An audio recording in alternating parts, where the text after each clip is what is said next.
ఇండియాలోనే అతి తక్కువ ధరలకి రత్నాలనందించే ఏకైక సంస్థ 6JVR.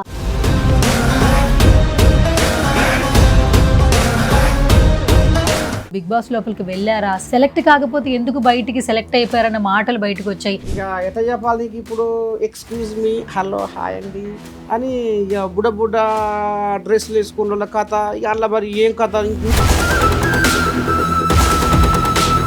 అంటే చాలా మటుకి షోస్లో నాగార్జున గారు ఇంగ్లీష్లో మాట్లాడినా కూడా తెలుగులో మాట్లాడాలని చెప్తారు. మీరు చూస్తేనేమో అసలు నా తెలుగే ప్రాబ్లం అయింది అంటున్నారు. పరాయి భాష కిరాయి లాంటిది, తెలుగు భాష తేనె లాంటిది, అమ్మ భాష ఉమ్మ నీరు లాంటిది, మాతృభాష మంచు కొండ లాంటిది.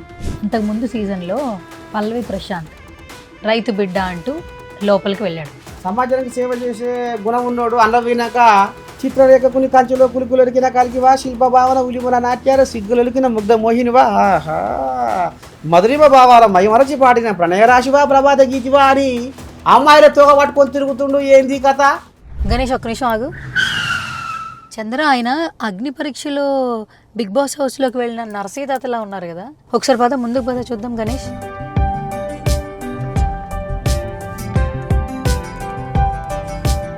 ఒక్క నిమిషం ఆపు.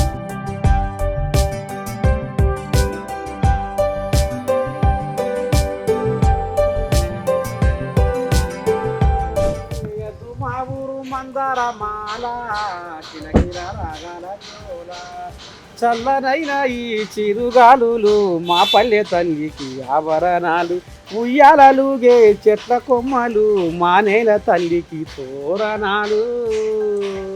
ఊరిక సబ్బుగాడ ఇంటికాడ ఉండక ఊళ్ళో ఉండక వచ్చి పట్నంలో పడితే.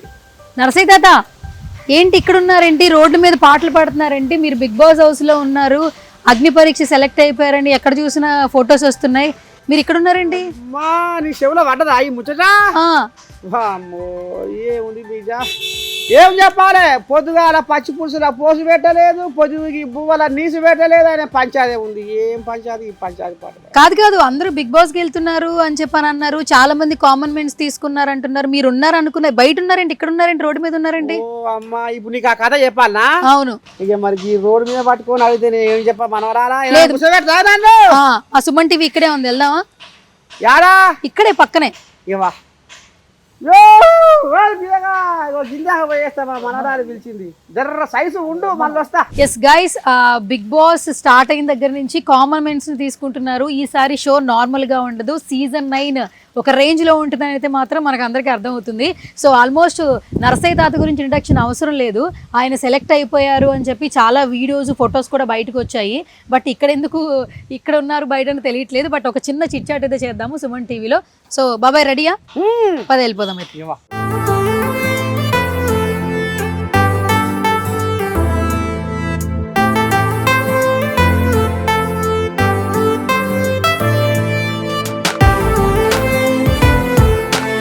బాబాయ్ సుమన్ టీవీకి వచ్చేసాం. వచ్చినావా తల్లి? వచ్చిందట సుమన్ టీవీ కాడికి వచ్చిన గడప లోపలికి పోతా మా మనవరాలతో రామసంగా ముచ్చడి పెట్టి. రండి, మాకు కూడా చాలా ఇంట్రెస్ట్ గా ఉంది, ఎందుకంటే హౌస్ లో ఉన్న వాళ్ళు బయట ఉన్నారు, మీరు అసలు ఏం జరిగింది తెలుసుకోవాలని మాకు కూడా క్యూరియస్ ఉంది బాగా. సో వెళ్ళిపోదాం పదండి.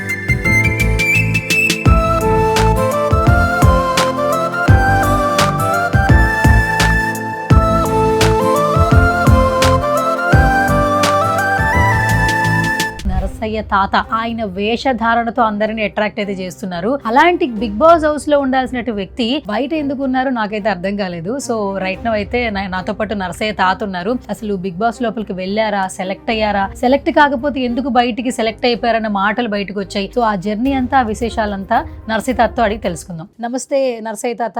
అమ్మా శనార్థి, ఎలా ఉన్నారు? ఏదో ఇట్లా ఉన్నా బతకలేక సావలేక. కాదు, అసలు ముందు మీ గురించి నాకు చాలా విషయాలు తెలుసుకోవాలనుంది. హౌస్ లో ఉండాల్సిన వ్యక్తి ఎందుకు బయట ఉన్నారు? అసలు ప్రాసెస్ లో సెలెక్ట్ అయ్యారా, అసలు మిమ్మల్ని సెలెక్ట్ చేశారా, మీరు ఎందుకు బయట ఉన్నారు చెప్పనా? ప్రకృతిలో నివసించే ప్రాణులెన్నో ఉన్న పొట్ట కొరకే తిప్పలాబడెనురా, నీ కంచముల కనబడే రైతుకే పనిబడితే లంచమే నీ నోట వినబడెనురా. పూట నోచుకొని పేదల పస్తులు అక్రమంగా అంతులేని నీ ఆస్తులు పోజినప్పుడు ఏవి నీ వెంట రావురా నీతోటి వచ్చేవి నీతి నిజాయితీరా. ఉందా నీతి నిజాయితీకి ఉందా ఈ సమాజంలో? అది మీరు చెప్పాలి. ఉన్నదా? ఇక సామాన్యులకు అవకాశం అన్నారు. నేను 18 ఏళ్ళు గొర్రె కాసి ప్రకృతి పాఠాలు నేర్చుకొని కష్టాలు కన్నీళ్ళు అవమానాలు ఎగతాళులు ఎన్నిటికి ఓడ్చుకొని కరువు కాలం వెళ్ళబోసి ఇవాళ పాటతోటి మాటతోటి తెలంగాణ సమాజాన్ని చైతన్యపరచుకుంటా సమాజంలో మార్పు రావాలని కంకణం కట్టుకొని ముందుకు పోతున్నా.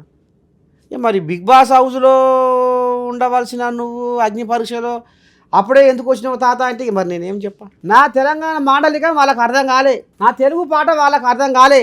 అమ్మ ప్రేమ లాంటి కమ్మనైనది తెలుగు భాష, పుడమిలోన పుట్టి పీల్చే శ్వాస తెలుగు భాష, పుష్పమల్లే పరిమళించును తెలుగు రాగము, పాడుతుంటే మది పరవశించును తెలుగు గానము.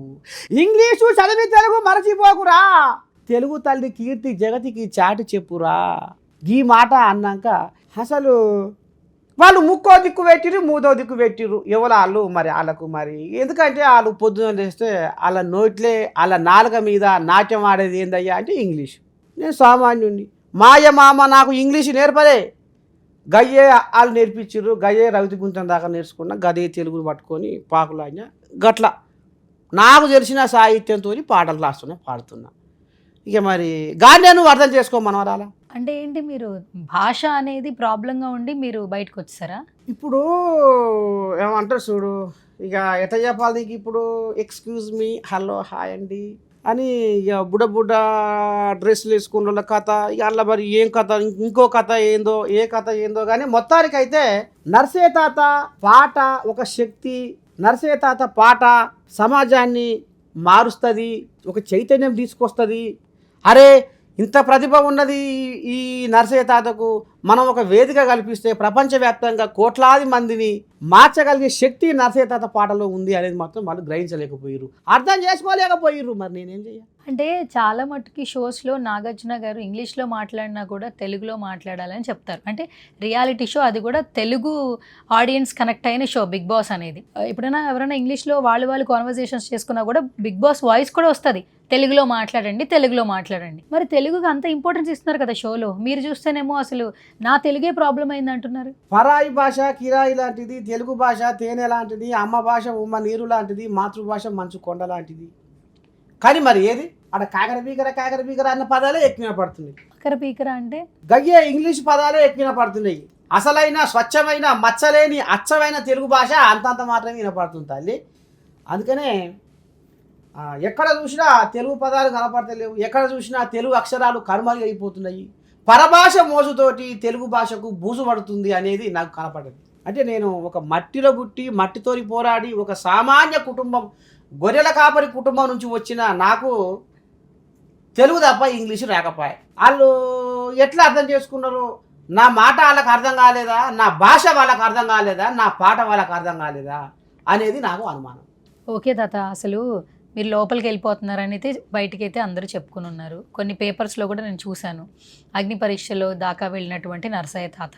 ఓకే, మీరు ఫస్ట్ నుంచి గొర్రెల కాపరి అంటే అక్కడి నుంచి వచ్చారు, మీ ఫస్ట్ రూట్స్ అంటే అవే. మీరు ఒక రచయిత, పాటలు పాడతారు, జర్నలిస్ట్గా కూడా ఉన్నారు. అండ్ ఫస్ట్ ఆఫ్ ఆల్ మీ వేషధారణ, గద్దర్ గారిని చూసాము, తర్వాత తీన్మార్ మల్లన్న గారిని చూసాము, తర్వాత ఈ వేషధారణలో మిమ్మల్ని చూస్తున్నాం. అంటే మీకంటూ మీరు ఐడెంటిఫికేషన్ క్రియేట్ చేసుకున్నారు. అసలు బిగ్ బాస్కి వెళ్ళాలనే కోరిక మీద బిగ్ బాస్ టీం నుంచే మీకు కాల్ వచ్చిందా? బిగ్ బాస్కు వెళ్ళాలనే కోరిక నాకు ఎందుకుందా? నాదొక పాట, ఒక రైతు పాట, పగలు లేక రాత్రి ఉంటదా, రైతన్న లేని భూతల్లి ఉంటదా,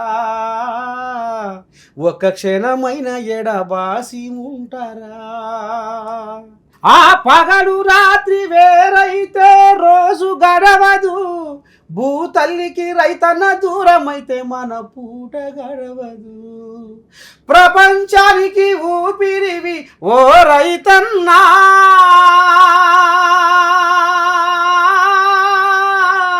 ఆ ఊపిరే ఆగిపోతే మా బతుకెట్లన్నా, సృష్టికి మెతుకెట్లన్నా.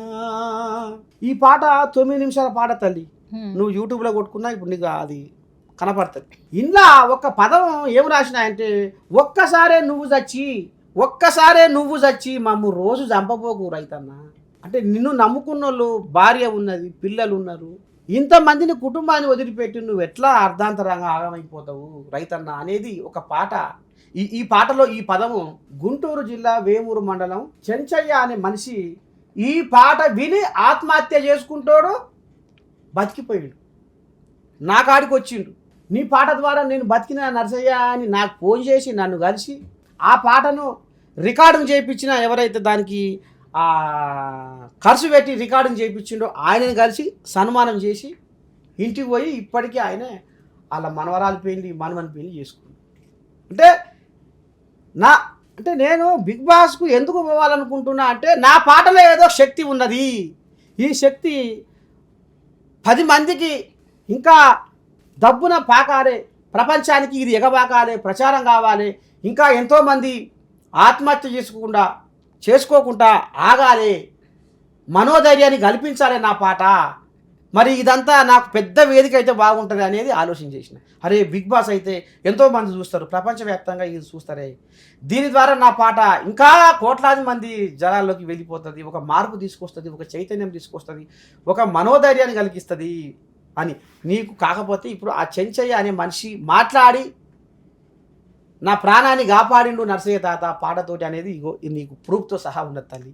ఇప్పుడు సమాజంలో ఎన్నో పాటలు వస్తుంది, ఏంటో డీజే పాటలు, డించక పాటలు, ఎగిరి దునికే పాటలు, గంతులేసే పాటలు, రకరకాల పాటలు వస్తున్నాయి. నాకంటే ఎక్కువ నీకే ఎరక. కానీ ఇవాళ మార్పు, ఒక చైతన్యము, ఒక ప్రాణాలను కాపాడగలిగే అంత శక్తి సాహిత్యంతో కూడిన పాట, ఈ పాటకి ఇవాళ విలువ లేకుండా అయిపోయింది. బాబాయ్, మీరు మీ పాటని బ్రతికించుకోవడం కోసం ఒక పెద్ద ప్లాట్ఫామ్లో అయితే ఇంకా ఎక్కువ యూజ్ ఉంటుందని అనుకున్నారు. అసలు బిగ్ బాస్ సెలెక్షన్స్ అనేవి ఒక ప్రొఫార్మా ఉంటుంది సెలెక్ట్ చేసుకోవడానికి. కామనర్స్ అయినా కూడా వాళ్ళకి కొన్ని క్వాలిఫికేషన్స్ కావాలి. అసలు కాల్ ఎలా వచ్చింది? అంటే మీకు కాల్ వచ్చిందా? మీరు ఎలా అక్కడ దాకా వెళ్ళారు? అసలు మీరు వెళ్ళారు, అగ్ని పరీక్ష వరకు కూడా వెళ్ళారని చెప్తున్నారు. అసలు ఆ ప్రాసెస్ ఎలా జరిగింది చెప్పండి. ఫోన్ చేసిర్రు, మాట్లాడినా, జూమ్ కాల్లో అడిగిర్రు, అలా సెలెక్ట్ అయినా.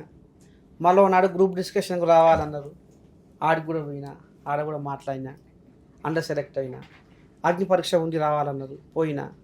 అగ్ని పరీక్షలో బిందు మాధవి, నవదీపు, అభిజిత్ వచ్చిర్రు, జడ్జిలుగా ఉన్నారు, అడిగిర్రు. వాళ్ళు అడిగిన దానికల్లా మాట్లాడినా. అసలు బిగ్ బాస్కు ఎందుకు రావాలనుకుంటున్నాం అన్నారు. అంటే నేను ఆడ తాడుకు వచ్చేది, తవులకు వచ్చేది, గుంజకి ఎందుకమ్మా గుంజులాట, శ్రీముఖి నువ్వు ఎట్లా అడుగుతున్నావు అంటే బిగ్ బాస్కు ఎందుకు రావాలనుకుంటున్నావు అంటే నేను ఏం చెప్పాలి నీకు? అలా ఉన్న కథ ఏంది? ఆ కథ నాకు ఎరకలేని కథ, నేను చూడని కథ అని నేను చెప్పిన. ఇక కొన్ని పాటలు పాడమన్నారు, నేను పాట కానీ ఆట కానీ మాట కానీ పాడమన్నారు, పాడినా. నువ్వు ఏ రకంగా నువ్వు ఎంటర్టైన్ చేస్తావు బిగ్ బాస్లో అని. నేను ఇప్పుడు మిమ్మల్ని నవ్వుపియాలి, ఇప్పుడు నిన్ను కూడా నవ్విస్తా, సువర్ణను కూడా నవ్విస్తాను నేను. ఓ ఫేస్బుక్, మా ఫేస్బుక్ విశ్వానికే అయినావు నువ్వు పెద్ద దిక్కు, సంచార జీవిగా దేశాలు తిరిగేవు, ప్రచారకర్తగా ప్రపంచం చూపేవు, జగమంతా మా జేబులో పెట్టి అరచేతిలో కలియుగం అంతా కళ్ళ చూపిస్తావు ఫేస్బుక్. ఇక కనుకనేమి ప్రధానమంత్రి అయినా, ముఖ్యమంత్రి అయినా, కొలువు చేస్తోడైనా, కూలి చేస్తోడైనా, ఆఖరికి మా సువర్ణ అయినా ఏం చేస్తున్నారు ఇప్పుడు? ఓ అమ్మా, ఎవడు కనిపెట్టిండో ఈ ఫేస్బుక్ వారి కడుపు చల్లకుండా, పొద్దు లేదు మాపు లేదు, ఏ పని మీద సోయి లేదు, ఇదే పని పెట్టిర్రు. అంతేందుకు అమ్మో సువర్ణ అంటే మళ్ళీ నువ్వు నా మీద కోపడవు, నా ముసల్దాన్ని తీసుకో, నేను పొద్దుగా లేచి బయకాడికి పోవాలనా? పొద్దుగా లేచి శాశ్వత పెట్టే, పొయ్యి అంట పెట్టా అంటే పొయ్యి మీద సర్వ పెట్టే, పోనొస్తే మురువ పెట్టే, ఇంట్లకు బయటకు తిరుగుతూ అయ్యో బువ్వంతా మాడగొట్టే దువ్విందే దువ్వబట్టే ముసి ముసి నవ్వబట్టే శిల్పిగా శిల్పీలు పెడుతుంటే చుట్టాలు పెరగబట్టే ఒక గిసవంటి కథ నడుస్తుంది. ఇక మరి ఈ పాట విన్నాక గిసోని పాటలు విన్నాక నవరా వచ్చింది, మురిపోయి రాదా? వచ్చింది. ఇక మరి ఇంకేం కావాలి? ఏడుపు రావాలనా? అంటే ఏడవాలనా? ఏంటి ఏడిపిస్తావు ఇప్పుడు? అదే నవ్విస్తావా ఏడిపిస్తావా? ఇప్పుడు నీకు నవ్వు వచ్చిందా? నవ్వు వచ్చింది. ఇప్పుడు నీకు ఏడుపు కావాలనా? వద్దు, బట్ చూద్దాం, ట్రై చేద్దాం. మీరు ఏడిపిస్తారో చూద్దాం. అయితే ఇప్పుడు నేను ఏడుస్తానా మీరు చేసేదాని తర్వాత? చూద్దాం. కొండలోన కాడెట్ల దున్నుకుంటూ కన్నడతో కొండల పిండి చేసి పగలనగా రాత్రనగా ఎండనగా వాననగా ఒళ్ళు వంచి చెమటగా తినగాని కడుపు నిండా బతికే అయిపోతుందిరా. ఈ ఆనదేవుడు ఏమంటారు చూడు, ఈ ఆనదేవుడు నిన్న మొన్నటిదాకా అర్రల పడుకుండు, ఇప్పుడు ఎక్కడిదక్కడ ఎగవాకి ప్రపంచం అంతా పగ్గం పాడు చేస్తుండు. అన్నదాతలు అయితే నిన్న మొన్న పంట పొలాలు ఎండిపోయి ఆగమయ్యారు, ఆగం పచ్చులయ్యారు, దిక్కులేని పచ్చులయ్యారు. ఇప్పుడు పాపం ఆ పంట పొలాలు ఈ వరదలకు ఈ వాగులకు పొర్లి ఎక్కడికక్కడ పాతాల లోకంలో గంగల కలిసిపోతున్నాయి. తల్లి వద్దు తాత, ఏడ్చాను అంతేనా? చాలు, కనపడలేను, లోపల ఏడ్చాను. పైకి ఏడిస్తే బాగోదు కదా, మేకప్ పోతుంది. చూసిన. అయితే మీరు నవ్వించగలరు, ఏడిపించగలరు, మీరు మీ వరకు ఎలా ఎంటర్టైన్ చేయగలరు. అసలు ఇక్కడ ఏం జరిగింది? 3 జడ్జిలు పెట్టారు. బిందు మాధవి ఉన్నారు, నవదీప్ ఉన్నారు, అలాగే అభిజిత్ ఉన్నారు. అసలు అక్కడ ఎలా జరుగుతుంది ప్రాసెస్? ఎలా మీరు బయటకు వచ్చేసారు? ఆ ప్రాసెస్ ఏం జరిగింది? అసలు ఎన్ని రోజులు ఉన్నారు లోపల మీరు? అయితే టాస్కులు కూడా ఉంటాయి కదా తాత అని శ్రీముఖి. అరే నేను ఎండకి ఎండినోని ఆనకు నాణ్యోని టాస్కులు నాకు లెక్కనమ్మా, టాస్కులు కూడా నేను ఆడతా అని అంటే అగో ఆడ ఆ ఇనుప బొంగులు ఉన్నాయి, వాటి పట్టుకొని ఏలాడా అన్నది. ఏలాజ్ఞ ఎగిరినా అందుకున్నా ఏలాజ్ఞ. టాస్కులు కూడా నేను ఆడగలుగుతా, నేను ఎదుర్కోగలుగుతా, నేను నిలబడగలుగుతా అన్న. అదొకటి అయింది. ఈ ఏదైతే ఇప్పుడు ఎంటర్టైన్ అన్నది కదా, ఎంటర్టైన్ అంటే నేను గదే చెప్పిన. ఎంటర్టైన్ అంటే నేను నవ్విపిస్తా, ఏడిపిస్తా, ఏమైనా చేయగలుగుతా, ఆ దమ్ము నాలో ఉంది అన్న. ఇక మరి వాళ్ళు ఏమనుకుర్రో ఏం కథో కానీ నీ మాటలకు తెలంగాణ మాటలిక, నీ మాటలకు నీ పాటలకు శనార్థి మంచిగా ఉంది. నీ యాస బాగుంది, నువ్వు మాట్లాడే విధానం బాగుంది, నువ్వు పాటలు పాడే విధానం బాగుంది, కానీ ఈ బిగ్ బాస్ షోకు నువ్వు పనికిరావేమో అని అన్నారు. అంటే ఇక నాకు అనిపించింది, ఇక మరి బిగ్ బాస్ షోకు పనికిరావేమో అంటే మరి సామాన్యుని కామనర్సుని సామాన్యుని తీసుకుంటామన్నారు. మరి నేను అన్ని తీరులా ఉన్నోని, నేను కష్ట నష్టాలను కన్నీళ్ళని దిగమింగుకుంటా కరువు కాలం చూసుకుంటూ వచ్చినోని, ప్రకృతి పాఠాలు నేర్చుకున్నోని, ఇవాళ ఇంత దూరం వచ్చినాక వీళ్ళు సామాన్యునికి అవకాశం ఇస్తామని అన్నోళ్ళు మరి ఏడు సామాన్యునికి అవకాశం కనపడుతుంది ఇక్కడ అనేది నా అంతరాత్మకు అనిపించింది. మీరు అక్కడ దాకా వెళ్ళారంటే సామాన్యుడికి అవకాశం ఇచ్చినట్టే కదా తాత. 2 రోజులు 3 రోజులు ప్రాసెస్ జరిగింది కదా, మరి జరిగినప్పుడు మిమ్మల్ని కామన్ మెన్ గానే తీసుకున్నట్టు కదా. అంటే తర్వాత ఏం జరిగిందని మీరు అనుకుని ఉంటారు. తర్వాత అంటే ఏదో అంటే ఇక వాళ్ళ మనసులో ఏముంది మనం ఎట్లా చెప్పగలుగుతాం తల్లి. ఏదో జరిగింది, ఇక వాళ్ళ మనసులో ఉన్నది, వాళ్ళకు ఇంకే ఏం కావాలనుకుంటుర్రో, ఇంకా ఎట్లా చేద్దాం అనుకుంటుర్రో లోపడి ఎవరన్నా నేను ఎట్లా చెప్పగలుగుతా ఏం జరిగింది అనేది. ఇక అది అన్యం పుణ్యం భగవంతునికి ఎరక. అయితే ఇప్పుడు అక్కడ 3 జడ్జెస్ ఉన్నారు కదా, ఆ రోజు టాస్క్లు అంటే మీరు పైన ఎక్కడం అదంతా చేశారు, అదంతా ఓకే. తర్వాత ఇంకేమైనా చేయించారా, ఇంకేమైనా అడిగారా? టాస్కులే చెప్పారు, టాస్కులు చేసిన అవి. ఇంకా ఇది నువ్వు ఎట్లా బిగ్ బాస్లో నువ్వు ఎట్లా ఇది చేయగలుగుతావు అంటే నా ఆటతోటి నా మాట వినిపించిన. ఇక అంతలోనే వాళ్ళు ఇక గదే మాట అన్నట్టుగా. అంటే ఇప్పుడు చివరిగా మీరు కంటిన్యూ అవ్వట్లేదు అని మీకు ఎట్లా తెలిసింది? వాళ్ళు ఎలా చెప్పారు? అంటే చెప్తామని కూడా అన్నారు, చూద్దాం మరి. అంటే నువ్వు పనిగా అంటే పాటలు బిగ్ బాస్ షోకు పాటలు అక్కరకు రాబో అన్నట్టుగా కొంచెం ముక్కిరిసిరు. ఇంకోటి ఏంటంటే నాకు ఇంగ్లీషు చదివి తెలుగు మర్చిపోకురా అన్న కాడనే వాళ్ళు ముక్కిరిసిరు. అంటే ఎందుకు ఇంగ్లీషు భాష మీద అంత ప్రేమ ఉంది, తెలుగు భాష మీద లేదా?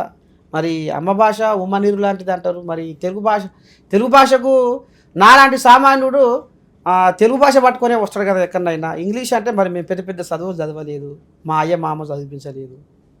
తెలుగు భాషే మాకు పంచప్రాణము, తెలుగు భాషే బోవెట్టింది, తెలుగు భాషే అంత చూపింది, అన్నిటికీ దారులు చూపింది తెలుగు భాష అని దాన్ని నమ్ముకొని బతుకుతున్నాం.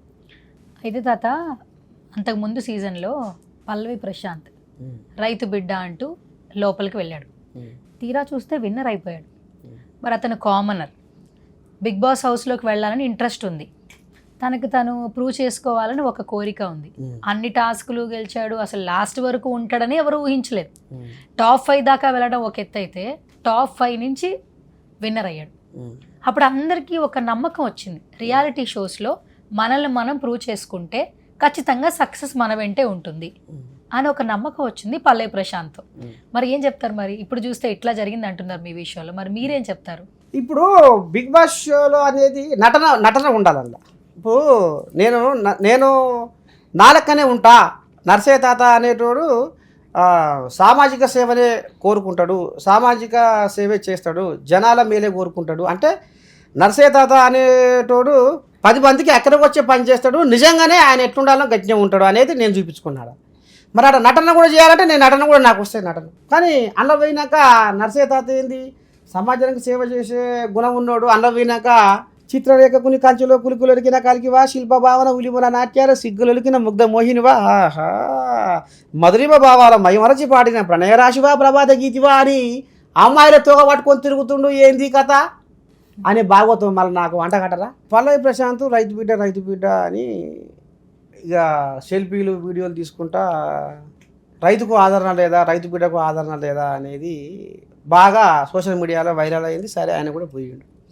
అందులో పోయినాక ఏం భాగవతం నడిచింది, జనాలకు ఎరికే కదా. ఇప్పుడు ఆయన బయటకు వచ్చి మళ్ళీ ఏం చేసిండు, ఇది నేనంటున్న మాట కాదు, లోకమంతా కూడా ఎక్కువస్తుంది ఈ మాట. అంటే నటించే వాళ్లకు అలా ఇది ఉంటుందేమో అనిపించింది. అంటే నిజంగా నీతిగా నిజాయితీగా నిజంగా మన విలువల్ని మనం కాపాడుకుంటూ మనం ఎట్లా ఉండాలో రోజువారీ జీవితంలో గట్లే ఉండాలి అనేటోళ్లకు వాళ్ళ స్థానం లేదేమో అనిపించింది. పల్లవి ప్రశాంత్ నేను గెలిస్తే, నేను విజేతనైతే రైతులని కడుపులో పెట్టుకొని చూసుకుంటా, కళ్ళలో పెట్టుకొని చూసుకుంటా, నేను సాయాలు చేస్తా, దాన ధర్మాలు చేస్తా, ఎన్నో రకాలుగా అన్నాడు. ఇప్పుడు పల్లవి ప్రశాంత్ రైతులకు ఏం చేస్తుండు, ఏం చేసిండు? అంత ఎరికి, లోకానికి అంత ఎరికి. సరే, ఇప్పుడు చాలామంది సెలబ్రిటీలను తీసుకుంటున్నారు, కామన్ మెన్స్ని తీసుకుంటున్నారు అంటున్నారు. ఇప్పుడు అసలు ఎవరెవరిని తీసుకుంటున్నారు, ఏ ప్రాసెస్లో తీసుకుంటున్నారు, మీకు ఒక అవగాహన వచ్చిందా? బిగ్ బాస్ లోపలికి వెళ్ళాలంటే ఏం క్వాలిఫికేషన్ కావాలో ఒక అవగాహన వచ్చిందా మీకు? అమ్మా నువ్వు గట్టి తల్లివే సువర్ణ తల్లి, నువ్వేదో తాత కాడించలేదో గుంజుదాం అని ఉన్నది నీ మనసులో. కానీ ఇప్పుడు నేను ఎట్లా చెప్తా, ఇప్పుడు అది జగమెరిగిన సత్యం అనేది, అది ఏందనేది ఎట్లా అనేది ఇక అది నేనెట్లా చెప్తా అది. సరే, మరి బిగ్ బాస్ హౌస్ లోపలికి వెళ్తే బాండ్లు రాస్తారు సెలెక్ట్ అయిపోతే అని అంటుంటారు, అదేంటి మరి? అదేమైనా చెప్పారా మీకు? బాండ్ సెక్షన్ కానీ రైటింగ్స్ కానీ ఏమైనా చెప్పారా? బాండ్స్ అంటే అగ్ని పరీక్షకు బాండు రాపించుకుని సంతకాలు చేయించుకున్నారు అగ్ని పరీక్షకు. ఇక మళ్ళా బిగ్ బాస్ హౌస్ లో పోయేటప్పుడు ఏంటా బాండ్ ఏంటి, ఏం రాపించుకున్నారు అందులో, ఏం సంతకం? అది అంటున్నా, అగ్ని పరీక్ష వెళ్లే ముందు బాండ్ రాయించుకున్నారు అన్నావు కదా, అదేంటి అంటున్నా? అది అంటే మీరు ఇట్లా అగ్ని పరీక్షకు మీరు ఇట్లా సెలెక్ట్ అయ్యారు, సెలెక్ట్ అయినట్టుగా ఆ ప్రాసెస్లో వాళ్ళు సైన్ తీసుకున్నారు. సరే, ఈ 3 రోజులు ఉన్నానంటున్నావు, మరి ఊరికే అయితే చేయించుకోరు కదా, రెమ్యునరేషన్స్ ఇస్తారు. రెమ్యునరేషన్స్ ఏమైనా మాట్లాడారా? ఏమి ఇవ్వలేదు తల్లి, రూపాయి ఇవ్వలే. వెహికల్ ఛార్జ్ కూడా ఏమి ఇవ్వలే. ఇయ్యనమాట మనం పెట్టంటాం, ఇవ్వలే. ఇది యథార్థం. వాళ్ళు ఒక రూపాయి ఇవ్వలే. అలా ఉన్నందుకు కూడా పైసలు వాళ్ళు ఏమి ఇవ్వలే. మరి 3 రోజులు ఎక్కడున్నారు మీరు? అంటే నేను అప్ అండ్ డౌన్ చేసిన, పిలిచినప్పుడు వెళ్ళడం, మళ్ళీ తర్వాత ఇంటికి వెళ్ళిపోయారా? అంతే. ఓకే. ఈ బిగ్ బాస్ దూరంగా ఉన్న వాళ్ళకు వాళ్ళు ఎన్నో పక్కన హోటళ్ళలో ఎన్నో రూములు ఇచ్చిరట. పక్కన దగ్గర ఉన్న వాళ్ళకైతే వచ్చిపోయి. చాలా మంది కామనర్స్ ఉన్నారు ఈసారి, వాళ్ళకి అసలు ఎలిమినేషనే లేదు అని బయట మాటలు వింటూ ఉన్నారు. అంటే కామనర్స్కి మాత్రం కొంత టైం వరకు ఎలిమినేషన్ లేదట, ఈ కంటిన్యూ హౌస్లో ఉండొచ్చు, వాళ్ళు ప్రూవ్ చేసుకోవచ్చు. ఇప్పుడు మీరు వెళ్ళారు, ఇంకా ఎవరెవరు ఉన్నారు కామనర్స్? మీకు ఏమన్నా ఐడెంటిఫై చేసే ఫేసెస్ ఉన్నారా? ఎవరన్నా గుర్తుపట్టారా మీరు? కామనర్స్ అంటే ప్రసన్న అని ఉండడు పిల్లగాడు, ఆయనకు ఒకటే కాలు ప్రోమోలో చూసాను. ప్రసన్న. శ్వేతా శెట్టి అని ఒక అమ్మాయి, ఆమె యూకేకి వెళ్ళి వచ్చిందట. ఆమె ఉన్నది. ఇంకా పోతే కల్కి అనే ఒక అమ్మాయి, ఈమె మన అనూష రత్నం అనే ఆ పిల్ల వరంగల్, వాళ్ళ నాన్న లేడంట, పాపం ఇద్దరు అక్కజల్లేళ్ళు, ఈమెనే జీవనోపాధి. ఇంకా ఓ పిల్లగాడు పవన్ అని ఓ పిల్లగాడు ఉన్నాడు. సరే, బిగ్ బాస్ మొత్తానికి అయిపోయింది కాబట్టి బయటికైతే వచ్చేసారు. మరొక మంచి ఆపర్చునిటీ రావాలని మేము సుమన్ టీవీ నుంచి మనస్ఫూర్తిగా కోరుకుంటున్నాం. మీ చేతిలో విద్య ఉంది, మీకు సాహిత్యం అంటే ఇష్టం. సో తెలంగాణ యాస కావచ్చు, భాష కావచ్చు, పాటలంటే ప్రాణం కాబట్టి మీ పాటలతో చనిపోదాం అనుకున్న వాళ్ళు కూడా బ్రతికించేశారంట. సో అలాంటి రికార్డ్స్ ఉన్నాయి. దట్టు కేసీఆర్ గారే కలవడం జరిగింది. గొర్రెల కాపరి అంటే గొర్రెల మీద పాట రాసినందుకు గాను ఆయనకు నచ్చి వాళ్ళు మిమ్మల్ని పిలిపించారట, కలిశారట. ఒకసారి ఆ కేసీఆర్ గారితో ఆ కలిసిన సంభాషణ ఏమైనా ఒకసారి గుర్తు చేసుకుంటారా? అయితే వాస్తవంగా నేను ఈ గొర్రెల స్కీమ్ ఉంది కదా, అది దాని మీద ఒక చిన్న పాట పాడి సోషల్ మీడియాలో పెడితే అది బాగా షేర్ చేసిరు, అందాకపోయింది. తద్దినక దిద్దినక ఓరోరి బీరన్న ఒరకో మన రాత మారిందిర మల్లన్న, 70 ఏళ్ళ బరువంతా దించిండు కేసీఆర్, గొర్రెల మందాను గోనిస్తుండు ముందు జోరు, పండుగ చేద్దాము రోటెల్యము కళ్యము, సభ్యత్వం గడుదాము గొల్ల కురుమా సంఘం, ఈ ఎల్లా లోకాలు తిరిగే గొల్లా కురుమల కోసం, ఎవడాలోచించలేదు గోసపడ్డ మన కోసం, పండు వెన్నెల్లాంటి నిండు గుణమున్నోడు, ముఖ్యమంత్రి కేసీఆర్ ముందు చూపు ఉన్నోడు, 75% సబ్సిడీ ఇస్తాడట, అబ్బబ్బా కేసీఆర్ పుణ్యము, 25% వడ్డీ కూడా లేదాట, గొల్ల కుర్మ జన్మ ఇక ధన్యము. ఈ పాటకు బాగా ఆయనే అబ్బా భలే రాసిండే, తీసుకురాలి అని 3 రోజులు కలవరి ఇచ్చిండట. ఇక నాకు ఆయన దేశపతి శ్రీనివాస్ ఫోన్ చేసిండు, పోయినా ఇక మంచిగానే మాట్లాడిండు, సేపు అది మాట్లాడి ఇంత బుక్కిడంత బువ్వ పెట్టిండు, ఇక ఇల్లు వచ్చిండు. ఓకే, సో నర్సయ్య తాత, మా సుమన్ టీవీకి వచ్చి మాతో చాలా విషయాలు పంచుకున్నావు. నీ వేషధారణకి అలాగే తెలంగాణ మీద ఉన్నటువంటి ప్రేమకి సో మేమందరం ఎప్పటికీ నీకు కృతజ్ఞతలు తెలియజేస్తూనే ఉంటాము. సో ఏదైతే మీరు జర్నీ స్టార్ట్ చేశారో అప్పటి నుంచి ఇప్పటి వరకు మీరు ఏది ఆశించి స్టార్ట్ చేయలేదు, బట్ ఎంతో మందికి ఇన్స్పిరేషన్గా మోటివేషన్గానే ఉన్నారు. మీకు నచ్చింది చేసేవారు, మీకు నచ్చంది చేసేవాళ్ళు కాదు. చాలా మంది అంటే ఒక్కోసారి నచ్చకపోయినా కూడా అవి చేస్తారు మన అవసరం కాబట్టి అని, కానీ మీరు దేనైతే నమ్ముకున్నారో దాన్నే కొనసాగుతూ ఉన్నారు. సో ఇది పోయింది అని కాకుండా ఫ్యూచర్లో ఇంకా మరిన్ని మంచి మంచి అవకాశాలు రావాలి అని మనస్ఫూర్తిగా కోరుకుంటున్నాను. నర్సయ్య తాత మా సుమన్ టీవీకి వచ్చారు, thank you so much once again. ధన్యవాదాలు తల్లి, మీకు మీ సుమన్ టీవీ యాజమాన్యానికి కూడా. నర్సయ్య తాత ఒకటి ఏంటంటే, ఏదో ఒక రోజు ఒక విస్ఫోటనం అయి బయటకు వస్తాడు అనేది ఇప్పుడు ప్రపంచవ్యాప్తంగా చూస్తున్న సుమన్ టీవీ ప్రేక్షకులు కూడా నన్ను అర్థం చేసుకుంటారని మనస్ఫూర్తిగా ఈ అవకాశం కల్పించిన మీకు, మీ సుమన్ టీవీ యాజమాన్యానికి శనార్థులు. సో ఎప్పుడు తెలంగాణ వాళ్ళు ఎవరిదైనా కూడా మాట్లాడేటప్పుడు ముందు మేము నమస్కారం అంటారు, మీరు శరణార్థులు అంటారు. సో ఒకసారి మా సుమన్ టీవీ ఆడియన్స్ అందరికీ మీ భాషలో, మీ యాసలో, మీ తెలంగాణ భాషలో అందరినీ నవ్విస్తూ ఒక శరణార్థులు అంటూ అందరికీ ఒకసారి నువ్వు విష్ చేసే ఒకసారి. ఇంటున్నారునా సుమన్ టీవీ, ఓ నీ దండం పెట్టి మొయ్యిన మోతం మోగుతుందట సుమన్ టీవీ కథ. ఇక మరి ఏమంటారు చూడు, వేమన చెప్పిన వేదాంతం, బ్రహ్మం చెప్పిన కాలజ్ఞానం, అక్షరాల ఎంత నిజమో. ఇక మరి సుమన్ టీవీ కూడా గసవంటి ముచ్చట్లు బయటకు గుంజుకొస్తుంది, గసవంటి ముచ్చట్లని మంచిగా బయట పెడుతుంది. మొత్తానికి నిజాలను నిర్భయంగా చెప్పుకుంటా ముందుకు సాగుకుంటా పోతుంది ఈ సుమన్ టీవీ. అందుకనే సుమన్ టీవీ ప్రేక్షకులకు మళ్ళొకసారి నర్సయ్య తాత శరణార్థులు. శరణార్థులు తాత, థ్యాంక్ యూ సో మచ్.